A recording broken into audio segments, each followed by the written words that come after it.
Ambati silks Kanchipuram sorry store now in Vijayawada. Exclusive పట్టు saris, సల్వాస్ and lehengas. ఆయన చిటికేస్తే America కథం. ఇరాన్లో ఖమేనీ కంటే పవర్ఫుల్ వ్యక్తి అతను. ఇరాన్ను కంట్రోల్ చేయడమే కాదు, అమెరికాకు డెడ్ స్పాట్ పెట్టాలన్న అతని ఆదేశాలు ఉండాల్సిందే. అతను మరెవరో కాదు, మేజర్ జనరల్ అహ్మద్ వాహీదీ. ఆయన చిటికేస్తే అగ్రరాజ్యానికి ముప్పు తప్పదనే రేంజ్లో వాహీదీ పవర్ పెరిగిపోయింది. అసలు ఎవరి వాహీదీ? ఇరాన్ సామ్రాజ్యంలో ఈయనకు ఇంతటి శక్తి ఎలా వచ్చింది? ఆయన వెనుక ఉన్న అసలు కథ ఏంటో ఇప్పుడు చూద్దాం. అహ్మద్ వాహీదీ అంటే ఇరాన్ సైన్యంలో ఒక పేరు కాదు, ఒక బ్రాండ్.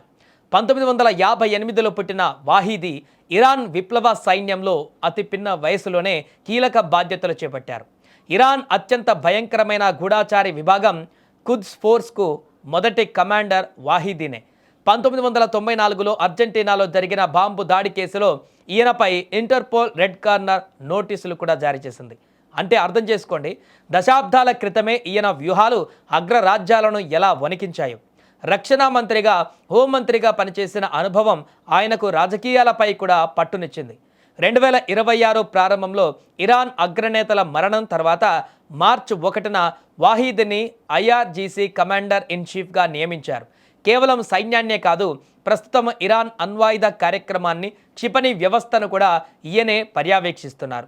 అమెరికాతో శాంతి చర్చలు జరుగుతున్నప్పటికీ స్ట్రెయిట్ ఆఫ్ హార్మోజ్ దగ్గర అమెరికా నౌకలను అడ్డుకోవడంలోనూ, డ్రోన్ దాడులను ప్లాన్ చేయడంలోనూ వాహీదీ మార్క్ కనిపిస్తోంది. అందుకే యుఎస్ నిఘా వర్గాలు కూడా ఈయన్ని most dangerous man in middle east అని పిలుస్తున్నారు. చర్చల టేబుల్ దగ్గర కూర్చొని కూడా ఇరాన్ తన పంతాన్ని వీడకుండా చేయడంలో ఈయన కీలక పాత్ర పోషిస్తున్నారు.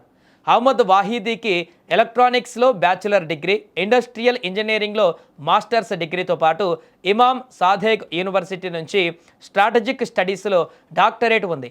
2021 నుంచి 2024 వరకు ఈయన ఇరాన్ అంతర్గత మంత్రిగా కూడా పనిచేశారు. ప్రస్తుతం ఎక్స్పీడియన్సీ డిసర్న్మెంట్ కౌన్సిల్లో సభ్యుడైన వాహీదీ టెహరాన్ అయతుల్లా ప్రభుత్వానికి అనుకూలమైన తన కఠిన వైఖరికి ప్రసిద్ధి చెందారు.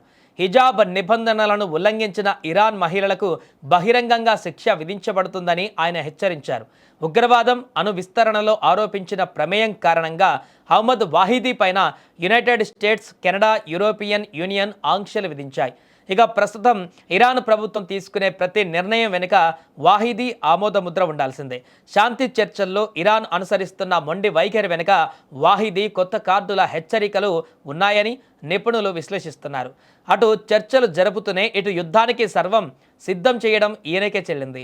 సైనిక శక్తిని, దౌత్యాన్ని తన చేతుల్లోకి తీసుకున్న వాహీదీ ఇరాన్ సుప్రీం లీడర్ ఖమేనీ కంటే కూడా యాక్టివ్గా నిర్ణయాలు తీసుకోవడం ఇప్పుడు ప్రపంచాన్ని ఆశ్చర్యపరుస్తోంది.